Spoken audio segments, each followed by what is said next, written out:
ഹർത്താൽ കേരളത്തിൽ മാത്രം ഇപ്പോൾ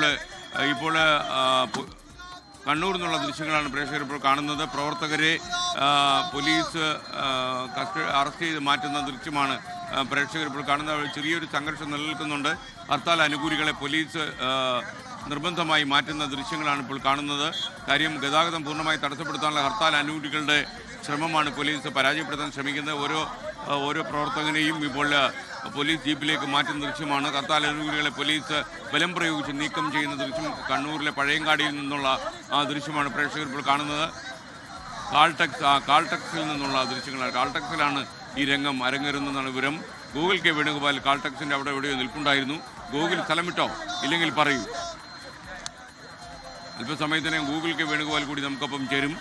കാൾടെക്സ് ജംഗ്ഷനിൽ പൂർണ്ണമായും ഗതാഗതം തടസ്സപ്പെട്ടിരുന്നു. അത് അപ്പോഴാണ് പോലീസ് ഇടപെട്ടതും സമര അനുകൂലികളെ അറസ്റ്റ് ചെയ്ത് നീക്കാൻ ശ്രമം നടക്കുന്നതും. ഗൂഗിൾ കെ വേണുഗോപാൽ ചെയ്യുന്നു. ഗൂഗിളെ കാൾടെക്സ് ജംഗ്ഷനിൽ ഇപ്പോൾ എന്താ നടന്നുകൊണ്ടിരിക്കുന്നത്? സമരാനുകൂലികളുടെ വാഹനങ്ങൾ തടയുകയും റോഡിൽ കുത്തിയിരിക്കുകയും ചെയ്തതോടുകൂടി വലിയൊരു ഗതാഗത കുരുക്ക് ഇവിടെ രൂക്ഷമായിരുന്നു. കാൾടെക്സ് ജംഗ്ഷൻ എന്ന് പറയുന്നത് കണ്ണൂർ നഗരത്തിന്റെ സെന്ററാണ്. ഇവിടെ നിന്നാണ് പല ഭാഗങ്ങളിലേക്കും ബസ്സുകളും വാഹനങ്ങളും ഒക്കെ തിരിഞ്ഞു പോകേണ്ടത്. ആ സമയത്ത് പോലീസ് എത്തുകയും സമരാനുകൂലികളെ പൂർണ്ണമായി ഇവിടെ നിന്ന് മാറ്റുകയും ചെയ്തിട്ടുണ്ട്. ഇപ്പോഴെന്തായാലും ഗതാഗതം പുനഃസ്ഥാപിക്കപ്പെട്ടിട്ടുണ്ട്. വാഹനങ്ങളൊക്കെ പോകാൻ വേണ്ടി തുടങ്ങിയിട്ടുണ്ട്. സമരാനുകൂലികൾ മുഴുവൻ ഒരു 10ഓളം വരുന്ന പ്രവർത്തകരായിരുന്നു. അവർ KSRTC ബസ് സ്റ്റാൻഡിൻ്റെ അടുത്ത് നിന്ന് പ്രകടനമായി എത്തി കാൾടെക്സ് ജംഗ്ഷനിൽ ഇവിടെ കുത്തിയിരിക്കുകയായിരുന്നു. ഒരു പ്ലക്കാർഡുകളൊക്കെ ഉയർത്തിപ്പിടിച്ചുകൊണ്ടായിരുന്നു, അവരുടെ ആവശ്യങ്ങൾ ഉന്നയിച്ച പ്ലക്കാർഡുകളൊക്കെ ഉയർത്തിപ്പിടിച്ചുകൊണ്ടായിരുന്നു അവരുടെ നിന്നത്. അവർ ഇവിടെ ഇരുന്നതോടുകൂടി ഇവിടെ വലിയൊരു ഗതാഗത കുരുക്ക് രൂക്ഷപ്പെട്ടു. ആദ്യം ഒരു KSRTC ബസ് തടഞ്ഞു. പിന്നാലെ അതിന്റെ പുറകിൽ മറ്റു വാഹനങ്ങളൊക്കെ കുടുങ്ങിക്കിടക്കുകയായിരുന്നു. ഇപ്പോൾ നമുക്ക് ദൃശ്യങ്ങളിൽ കാണാം. പ്രവർത്തകരൊക്കെ മുഴുവനായിട്ട് ഇവിടെ നീക്കിയിട്ടുണ്ട്. അതിന്റെ ഭാഗമായിട്ട് വാഹനങ്ങളൊക്കെ കടന്നു പോകുന്നത് നമുക്ക് കാണാൻ വേണ്ടി സാധിക്കും. 10 പേർ മാത്രമായിരുന്നു ഈ സമരത്തിന്റെ ഭാഗമെങ്കിലും അത്രത്തോളം വലിയ ഗതാഗത കുരുക്കാണ് ഇവിടെ രൂപപ്പെട്ടത് നമുക്ക് ദൃശ്യങ്ങളിൽ നിന്ന് കാണാൻ വേണ്ടി സാധിക്കും. കാരണം അത്രത്തോളം ഇതൊരു സെന്ററാണ്, കണ്ണൂർ നഗരത്തിന്റെ സെന്ററാണ്. ഇവിടെ വാഹനങ്ങൾ തടഞ്ഞു കഴിഞ്ഞാൽ മറ്റെങ്ങോട്ടേക്കുമുള്ള വാഹനങ്ങൾ തടസ്സപ്പെടുകയും അവർക്ക് പോകാൻ സാധിക്കാത്തൊരു സാഹചര്യം ഉണ്ടാവുകയും ചെയ്യും.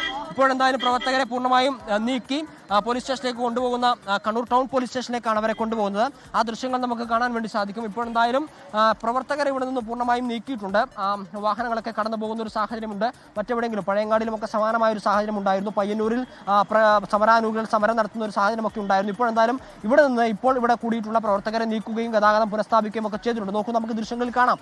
വളരെ കുറച്ച് ആളുകൾ മാത്രമാണ് ഇവിടെ വന്നതെങ്കിലും കുറച്ച് പ്രവർത്തകർ മാത്രമായിരുന്നു ഇവിടെ ഈ സമരത്തിന്റെ ഭാഗമായി തമ്പടിച്ചതെങ്കിലും വളരെ വലിയ ഒരു ഗതാഗത കുരുക്ക് തന്നെ രൂപപ്പെട്ടു എന്നുള്ളതാണ് അതിലൊരു പ്രധാനപ്പെട്ട കാര്യം. എന്തായാലും ആ ഒരു പ്രശ്നം നീക്കിയിട്ടുണ്ട്. നേരത്തെ ഈ സമരാനുകൂലികൾ പറഞ്ഞത് വാഹനങ്ങൾ തടയില്ല, സ്വകാര്യ വാഹനങ്ങളൊക്കെ കടത്തിവിടുമെന്നൊക്കെ ആയിരുന്നെങ്കിലും അത് വിശ്വസിച്ച് പുറത്തിറങ്ങിയ പ്രവർത്തകർ ജനങ്ങൾ എന്തായാലും കുറച്ച് സമയമെങ്കിലും കുടുങ്ങിക്കിടക്കുന്ന ഒരു സാഹചര്യമൊക്കെ ഉണ്ടായിട്ടുണ്ട്. ഇനിയിപ്പോൾ വരും മണിക്കൂറിൽ ഏത് രീതിയിലായിരിക്കും സമരം പോവുക എന്നതിനെ പറ്റി വലിയ നിശ്ചയമില്ല. കാരണം നേരത്തെ പറഞ്ഞ പ്രകാരമല്ല ഇപ്പോൾ സമരങ്ങളൊക്കെ മുന്നോട്ടേക്ക് പോയിക്കൊണ്ടിരിക്കുന്നത്. വാഹനങ്ങൾ തടയുകയും കടകൾ അടപ്പിക്കാനുള്ള ശ്രമങ്ങൾ നടക്കുകയൊക്കെ ചെയ്തിട്ടുണ്ട്. പ്രവർത്തകർ പലയിടങ്ങളിലും ക്യാമ്പ് ചെയ്യുന്നുണ്ട്. അവർ കൂടി നിൽക്കുന്ന ഒരു സാഹചര്യമൊക്കെ ഉള്ളതിനാൽ തന്നെ ഇപ്പോഴെന്തായാലും ഇവിടെ നിന്ന് ആളുകളെ നീക്കിയിട്ടുണ്ട്. ഇനിയിപ്പോൾ വരും മണിക്കൂറുകൾ സമരം ഏത് രീതിയിലായിരിക്കും മുന്നോട്ടേക്ക് പോവുക എന്ന് നമ്മൾ കണ്ടറിയേണ്ടിയിരിക്കുന്നു. വേണുഗോപാലാണ് കാൾടെക്സ് ജംഗ്ഷൻ തത്സമയം ചേർന്ന് അവിടെ സമരാനുകൂലികളെ പോലീസ് ബലം പ്രയോഗിച്ച് നീക്കി 10ഓളം വരുന്ന പ്രവർത്തകരെ നീക്കിയിട്ട് ഗതാഗതം പുനഃസ്ഥാപിക്കാൻ പോലീസിന് കഴിഞ്ഞിട്ടുണ്ട്.